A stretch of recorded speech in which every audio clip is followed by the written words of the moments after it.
nami abdi Sipak Kirani di kelas 10 IPS 1. Abdi di dieu bade ngajelaskeun tentang virus corona jeung cara pencegahanana.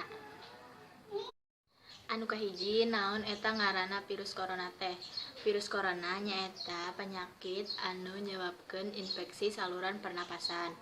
Nah, virus corona ieu teh asalna ti nagara Cina, kota Wuhan.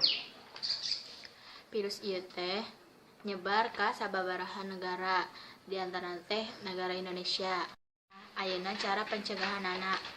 Nu kahiji, ngumbah panangan nganggo sabun jeung cai nu ngalir, atawa lamun boga mah make hand sanitizer.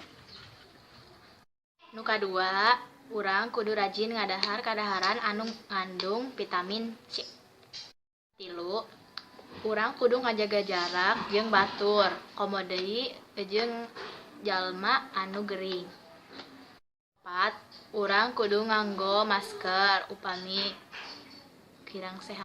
5, urang kudu cicing di imah, abeh virus eta teh nyebar ka mana-mana. Kitu wae anu bisa ku abdi sampaikeun, hampura upami aya kata-kata nu salah. Wassalamualaikum warahmatullahi wabarakatuh.